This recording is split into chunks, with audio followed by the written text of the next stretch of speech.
प्यारे साथियों, आप सभी का स्वागत करता हूं अपने एमआरएस स्टडी परिवार में। तो हम लोग जो है यहाँ पे रिवर इंजीनियरिंग में जो है बात कर रहे थे, क्वेश्चंस डिस्कस। तो कई सारे क्वेश्चन जो है मैंने आपको डिस्कस किया, आप लोगों ने सपोर्ट भी किया, अच्छी बात है। अपने दोस्तों को भी आप लोग बता रहे हैं, अच्छी बात है। तो यहाँ पे क्वेश्चन जो मैं बता रहा हूँ, देखो एग्जाम जो है आपका डेफिनेटली टफ लिया जा रहा है पहले के कंपैरिजन में, तो थोड़ा मुश्किल है। Even I will feel that, but अगर आप प्रैक्टिस करें, 2-3 बार इसको अगर रिवाइज करें, तो आप इस एग्ज़ाम में बेटर कर सकते हैं। और मैं जो भी टॉपिक बताया हूँ, अगर उन टॉपिक को भी अगर आप पढ़ लेते हैं तो डेफिनेटली आप एग्ज़ाम पास कर जाएंगे। एग्ज़ाम पास करने से कोई नहीं रोकेगा। मिनिमम अगर आप बात किया जाए तो मिनिमम भी 3 क्वेश्चन आप बना लेंगे। अब तक जितने भी लेक्चर्स मैंने आपको प्रोवाइड किए हैं, उतने लेक्चर्स अगर आप देख लेते हैं, अच्छे से पढ़ लेते हैं, प्रॉपर नोट्स उसको रीड कर लेते हैं और अपना खुद का नोट्स बना लेते हैं प्रॉपर सीक्वेंस में, तो डेफिनेटली आप एग्ज़ाम में बेटर कर पाएंगे। इवन 50 प्लस नंबर तो आपका आ ही जाएगा, क्योंकि 3 क्वेश्चन प्लस 14 नंबर का ऑब्जेक्टिव, 56 नंबर का अगर आप अटेंड करते हैं, अगर थोड़ा बहुत गलत भी होता है तो 50 नंबर तो काट छाट कर आ ही जाएगा। लेकिन सिर्फ नंबर के पीछे अगर आप भाग रहे हैं तो फिर सही नहीं है यार, क्योंकि नंबर लाइफ का पार्ट नहीं है। आपकी किस्मत आपके नॉलेज के ऊपर चलेगा, आप कितना नॉलेजेबल हैं वो ज़्यादा मैटर करता है, ना कि नंबर मैटर करता है। अगर हर जगह पे नंबर ही मैटर करता तो हर वो लोग जो टॉपर होते हैं ना, वो अपने लाइफ में सक्सेसफुल होते हैं। लेकिन ऐसा नहीं है। लाइफ में कोई ज़रूरी नहीं कि जो टॉपर्स रहा है या वो हमेशा सक्सेसफुल ही हो। नहीं, ऐसा संभव है, ऐसा नहीं है कि नहीं है, बट हमेशा पॉसिबल नहीं है। तो चलिए, आज भी कुछ हम लोग यहाँ पे क्वेश्चंस लेकर आए हैं, उन क्वेश्चंस को हम लोग डिस्कस करेंगे और अपने दोस्तों को बताते रहिए कि आपकी जो क्लासेस है इंजीनियर प्लस ऐप पे चल रही है, नोट्स वगैरह सारी चीज़ें आपको जो है दी गई है, तो उन्हें बताइए ताकि वे लोग भी और भी लोग जुड़े। क्योंकि बोला जाता है ना कि लोगों का जो हेल्प करने में जो चीज़ें हैं ना, जो एक सुकून मिलती है, वो जिंदगी का कोई वैसा काम करने में नहीं मिलता। और मैं इस टीचिंग फील्ड्स में इसलिए मैं आया ताकि मैं लोगों का हेल्प कर सकूं, क्योंकि मैंने देखा है कई सारे वैसे इंस्टीट्यूट्स हैं जो 4,000 5,000 रुपये जो है लिए जा रहे हैं, एक सब्जेक्ट का 800 रुपया 1,000 रुपया जो है लिए जा रहे हैं, जो कि मुझे नहीं लगता है कि वो सही है। हाँ, मैं मानता हूँ कि ऑनलाइन में मेंटेनेंस की ज़रूरत पड़ती है, लेकिन एक फ़ी जो काट छाट कर एक रखना चाहिए, वो बहुत ज़्यादा है। खैर, मैं किसी भी इंस्टीट्यूट का विरोध नहीं कर रहा हूँ, बट मेरा मकसद यही है कि लोगों के पास कंटेंट जाए। मैं फ्री भी प्रोवाइड करा सकता था, लेकिन कुछ हमारी भी ज़रूरतें होती हैं, उसको लेकर आप लोगों को हेल्प करना भी ज़रूरी है। तो मैंने सोचा कि चलो एक लिटिल अमाउंट ही चलो रखा जाए। अगर मैं भी चाहता तो ऐसा नहीं है कि मैं भी 1,000-500 नहीं रख सकता हूँ। क्या है, एक बटन पे क्लिक करो, 200 के जगह पे 500 कर दो, क्या दिक्कत है। लेकिन जो दिल को सुकून मिलना चाहिए ना, वो दिल को एक सुकून नहीं मिलेगा। मैं बस चाहता हूँ यही कि मेरा जो प्लेटफॉर्म है वो बस हर लोगों का हेल्प करे। ऐसा नहीं है कि इससे इतना पैसा आ जा रहा है कि मैं 4 व्हीलर कार और डिजिटल टीवी या डिजिटल बोर्ड में खरीद लूँ। नहीं, उतनी भाई अर्निंग नहीं है। उतनी अगर अर्निंग करवानी हो तो उसके लिए हमको भी 1500 करना पड़ेगा। मेरा बस मकसद है कि लोगों के पास बेस्ट से बेस्ट कंटेंट जाए, जो उनके सेमेस्टर एग्जाम्स, इवन अगर वो कॉम्पिटिटिव एग्जामिनेशंस के लिए भी जा रहे हैं तो भी उनको हेल्प मिले, मदद मिले। हमारा मेन मकसद यही होता है। ओके, तो चलिए क्वेश्चंस की ओर बढ़ते हैं। तो आज का पहला क्वेश्चन है यहाँ पे, जिसमें बोला जा रहा है कि शेप और कैरेक्टरिस्टिक्स को बताना है मेंडर्स का। मेंडर्स का शेप और कैरेक्टरिस्टिक्स को बताना है, और हाउ दे कंट्रोल, और उसको कैसे कंट्रोल करेंगे ये भी जो है आपको बताना है। तो देखो, सबसे पहले बात किया जाए कैरेक्टरिस्टिक्स यानी विशेषताएं क्या होती है आपकी मेंडर्स का। तो मेंडर्स का पहला विशेषता होता है कि a fully developed meander of homogeneous valley material with constant discharge has a definite pattern of curvatures, length, width, depth of channel is reproducible in model। देखो, अगर जो मेंडर है वो फुल्ली डेवलप्ड है और होमोजीनियस वैली मटेरियल से बना है, तो वहां पे जो डिस्चार्ज होगा अगर कांस्टेंट है, डिस्चार्ज कांस्टेंट है, वैली होमोजीनियस मटेरियल का है, तो फुल्ली डेवलप्ड मेंडर जो है उसका डिफिनिट कर्वेचर्स, लेंथ, विड्थ और डेप्थ ऑफ चैनल ये प्रॉपर होगा और एक कॉमन होगा। अगर उसी से रिलेटेड कोई और रहेगा जो कि रिप्रोड्यूस उसको जो हम लोग कर सकते हैं, मतलब दोबारा बना सकते हैं। जो विड्थ और लेंथ होता है मेंडर का, always width of river very रफली with a square root of discharge. जो विड्थ और लेंथ होता है मेंडर का, वो साथ ही साथ जो विड्थ होता है रिवर का, ये वेरी करता है square root of discharge, discharge के स्क्वायर रूट से रफली जो है वेरी करता है, मतलब चेंज करता है। जो पैटर्न होता है मेंडर का वो अल्टर्ड होता है bye variation in discharge, slope, bank और वेड फॉर्मिंग मटेरियल, है ना। डिस्चार्ज कैसा है, स्लोप कैसा है, बैंक कैसा है, बेड फॉर्मिंग मटेरियल कौन सा है, उसके बेसिस पे जो पैटर्न होता है मेंडर का वो डिपेंड करता है या अफेक्टेड होता है। इंक्रीज इन डिस्चार्ज और slope increase meandering features such as size of bend, their length, width और degree of sinuosity, ये भी जो है हमारा क्या होता है, चेंज होता है। Increase the sediment charge, sediment charge जैसे जैसे इंक्रीज करेगा और जैसे जैसे स्लोप इंक्रीज करेगा, उसके साथ ही जो विड्थ होगा रिवर का वो भी हमारा इंक्रीज करेगा, जब डेप्थ जो होगा रिवर का वो रिड्यूस होगा। अगर रिवर का जो डेप्थ है वो अगर रिड्यूस होता है तब।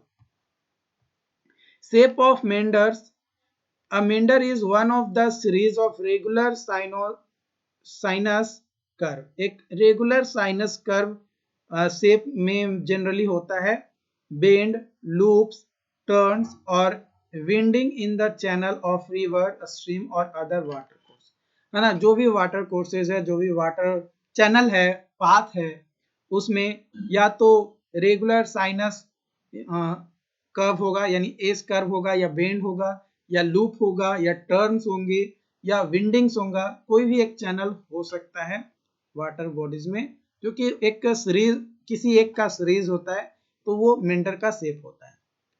जो मेंडर्स होते हैं ये प्रोड्यूस किया जाता है बाय अ स्ट्रीम और रिवर स्विंगिंग के द्वारा फ्रॉम साइड टू साइड, जैसे जैसे फ्लड प्लेन पे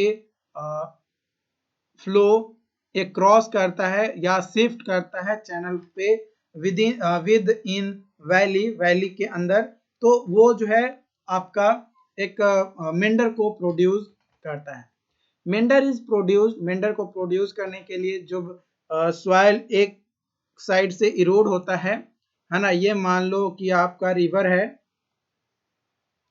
ठीक है, तो यहाँ पे अगर सॉइल का डिपोजिशन हो रहा है तो यहाँ पे सॉइल का इरोजन होगा, कटाव होगा, है ना, यहाँ पे सॉइल का क्या होगा, कटाव होगा, और यहाँ पे जाएगा फिर डिपोजिशन, और इस साइड में यहाँ पे कट कर फिर यहाँ पे डिपोजिशन, मतलब एक साइड में इरोज होगा तो एक साइड में आपका क्या होगा, डिपोजिशन होगा। आउटर जो एज होता है, आउटर जो बैंक होता है जिसको कॉनकेव बैंक कहते हैं, उस पे जो रिवर क्या होता है, इरोड होता है, यानी जो मिट्टी का क्या होता है, कटाव होता है। लेकिन जो इनर स्ट्रीम होता है यानी कॉन्वेक्स बैंक जो होता है, इनर बैंक जो होता है, वहां पे सेडिमेंट होता है, वहां पे क्या होता है, सेडिमेंट होता है, सिल्ट का डिपोजिशन जो है होना स्टार्ट करता है।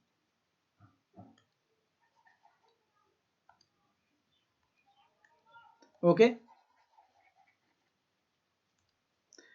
the result of sediment being eroded from the outer concave bank and their deposition on inside convex bank is the formation of sinus curve, है ना, ये कैसा कर्व बनता है, साइनस कर्व बनता है, as a channel migrates back and forth across the down valley axis of the flood plain को access करने के लिए एक क्रॉस करता है डाउन वैली को।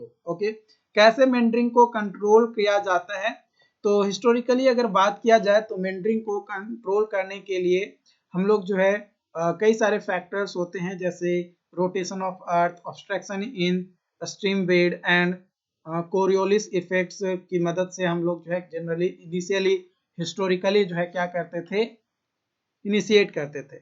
लेकिन जैसे जैसे डेवलपमेंट हुए मेंडरिंग चैनल को कंट्रोल करने के लिए कई सारे मैथमेटिकल टूल्स, केमिकल टूल्स और भी कई सारे मेथड्स जो है आपके डेवलप हो गए, है ना। जो कंट्रोल है मेंडरिंग का वो appears to be related to mathematically to the spacing of pool, है ना, पूल का स्पेसिंग, राइफल्स, मेंडर वेवलेंथ, है ना, average bank full, bank width relations, इन सभी के बेसिस पे भी जो है हमारा मेंडरिंग को जो होता है किसी भी चैनल वाटर बॉडीज में उसको कंट्रोल किया जा सकता है। अकॉर्डिंग टू लियोपोल्ड के द्वारा बताया गया कि जो मेंडर्स होते हैं उसका जो वेवलेंथ होता है वो कंटेंट करता है 2, है ना, 2 full riffles sequence each being separated by 6 to 7 channel, 6 से 7 चैनल में उसको क्या कर देता है, डिवाइड कर देता है, जो पूल रिफिल होता है वो, जिसके कारण से जो हर एक मेंडर होते हैं उसका वेवलेंथ क्या हो जाता है, 2 हो जाता है।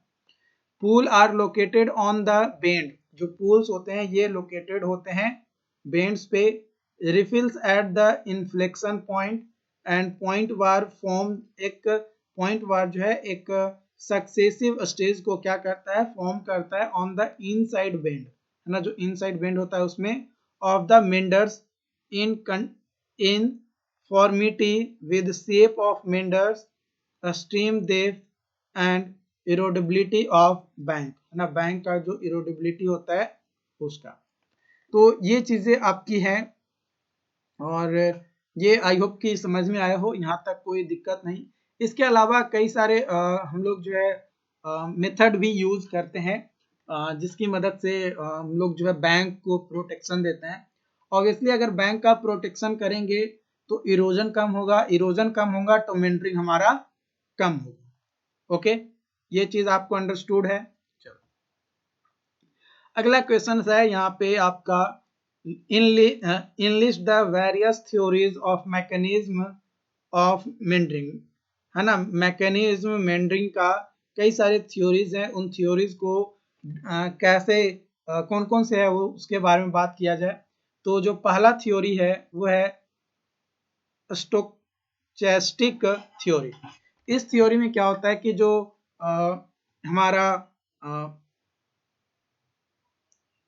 शेयरडेगर साहब जो थे उन्होंने जो है एक बात कही थी, उन्होंने कहा था, ये अज्यूम किया था कि जो मेंढर है वो एक तरीके का फ्लक्चुएशंस है फ्लो ऑफ वाटर का, है ना, फ्लो ऑफ वाटर के फ्लक्चुएशन से बनते हैं, जो कि random presence of direction changes आपका आता है। जब भी कोई ऑब्स्टेकल्स आते हैं रिवर के पाथ में, तब वो जो है फ्लक्चुएशन बहुत ज्यादा तेजी से होता है, जिसके कारण से आपका जो है एक मेंडर जनरेट होता है, मेंडर फॉर्म होते हैं, और वहां पे नेचुरल सरफेसेस रफ हो जाता है और इरोडेबल्स होते हैं डिफरेंट डिग्रीज पे, अलग अलग डिग्रीज पे वो क्या करते हैं, धीरे धीरे धीरे धीरे धीरे धीरे धीरे क्या होता है, इरोड होना स्टार्ट होता है। इसके अलावा दूसरा थ्योरी है आपका इक्विलिब्रियम थ्योरी। इक्विलिब्रियम थ्योरी में क्या होता है कि मेंडर जो है डिक्रीज करता है जैसे जैसे जो स्ट्रीम ग्रेडियंट होते हैं, है ना, meanders decreases the stream gradient, stream का जो ग्रेडियंट होता है उसको मेंडर क्या करता है, डिक्रीज करने का काम करता है। कब तक डिक्रीज करता है, जब तक कि वो इक्विलिब्रियम ना आ जाए between erodibility of the train and transport capacity of the stream ridge, है ना, जब तक कि ट्रांसपोर्ट कैपेसिटी जो है जब स्ट्रीम का पहुंच ना जाए, या फिर इरोडेबिलिटी जो ट्रेन का है वो दोनों आपस में इक्विलिब्रियम ना हो जाए, तब तक मेंडर जो है क्या करेगा, आपका जो स्ट्रीम ग्रेडियंट है उसको डिक्रीज करते रहेगा। जो मास होता है वाटर का वो डिसेंडिंग होता है, जो कि हमें एक पोटेंशियल एनर्जी प्रोवाइड करता है, और साथ ही साथ which gives the same velocity at the end drop at the beginning, it is removed by the interactions of the materials of the stream bed। तो स्ट्रीम बेड में जो मटेरियल होता है उसका जो इंट्रैक्शंस होता है वहां पे स्टार्ट होता है और एंड पे वेलोसिटी जो है सेम आकर मिल जाता है। जो शॉर्टेस्ट डिस्टेंस होते हैं स्ट्रेट चैनल का और highest energy per unit length होता है, वो डिस्टरप्टिंग होता है, आपका बैंक को ज्यादा जो है डिस्टर्ब करता है, ज्यादा बहुत ज्यादा अफेक्ट करता है, और वो क्रिएट करता है मोर सेडिमेंट को और एग्रेडिंग ऑफ स्ट्रीम को। ओके, उसके बाद है आपका geomorphic and morpho tectonic theory. इस थ्योरी में क्या होता है कि जो सरफेस स्ट्रक्चर्स होते हैं ट्रेन का, या मॉर्फोटोनिक का मतलब होता है कि डू विद डीपर और plate structure of rock, rock को बहुत ज्यादा एकदम नीचे ले जाओ और वहां पे आपका जो है एक फॉर्मेशन हो रहा है, तो वो जो है आपका मॉर्फोटेक्टोनिक कहा जाता है, और जियोमॉर्फिक जो है सरफेस स्ट्रक्चर ऑफ जो ट्रेन होता है उससे।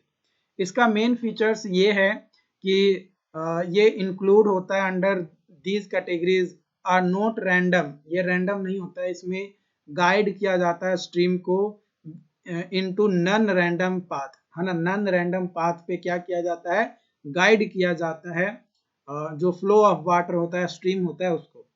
दे are predictable obstacle that instigate meander formations by deflecting the stream. Stream को डिफ्लेक्ट करने के लिए हम लोग जो है एक प्रिडिक्टेबल ऑब्स्ट्रक्शन लगाते हैं और उससे मेंडर का क्या करते हैं, फॉर्मेशन करवाते हैं। यहाँ पे एक क्वेश्चन है तीसरा कि discuss various parameter which is related to meander. Meander से रिलेटेड जितने भी वेरियस पैरामीटर्स है उसको जो है डिस्क्राइब करना है, तो इसके बारे में मैंने ऑलरेडी आप लोगों को बता दिया है, तो ये चीजें जो है आपको बन जानी चाहिए।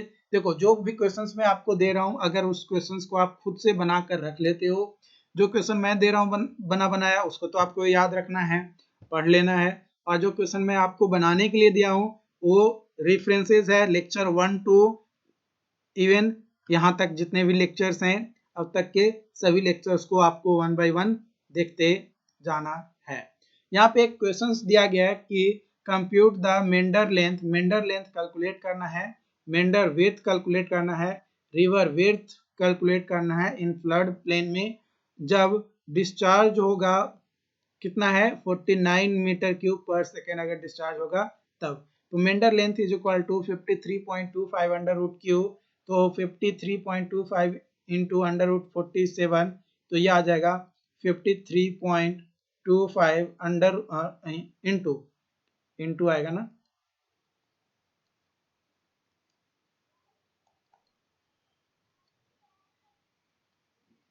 इंटू 7, तो यहाँ पे मल्टीप्लाई करेंगे तो 372.75 मीटर ये मेंडर लेंथ आएगा। Meander width is equal to 153.75 under root Q, तो अगेन यहाँ पे आ जाएगा 1076.25, ये आपका जो है क्या आ जाएगा, मेंडर विड्थ का वैल्यू आ जाएगा। ओके, विड्थ ऑफ रिवर कितना आ जाएगा, तो विड्थ ऑफ रिवर के लिए 8.87 under root q is equal to 8.87 into under root 49 is equal to 62.09 metre, ये आपका जो है विड्थ ऑफ रिवर आ गया। तो कितना सिंपल था, बस फॉर्मूला आपको याद रखना है, फॉर्मूला याद रहेगा आप क्वेश्चन बना लोगे। तो बेसिक क्वेश्चंस भी आपके इस पे न्यूमेरिकल आते हैं और 2 न्यूमेरिकल जो है आपको एग्जाम में पूछे जाते हैं। तो पहले बेसिक हम लोग न्यूमेरिकल करते हैं, फिर धीरे धीरे धीरे धीरे धीरे धीरे धीरे धीरे धीरे धीरे धीरे हम लोग हायर लेवल का जो है न्यूमेरिकल करेंगे। ओके, तो आज के लिए इतना ही रखते हैं इस सेशंस को, आगे और भी हम लोग प्रोसीड करेंगे।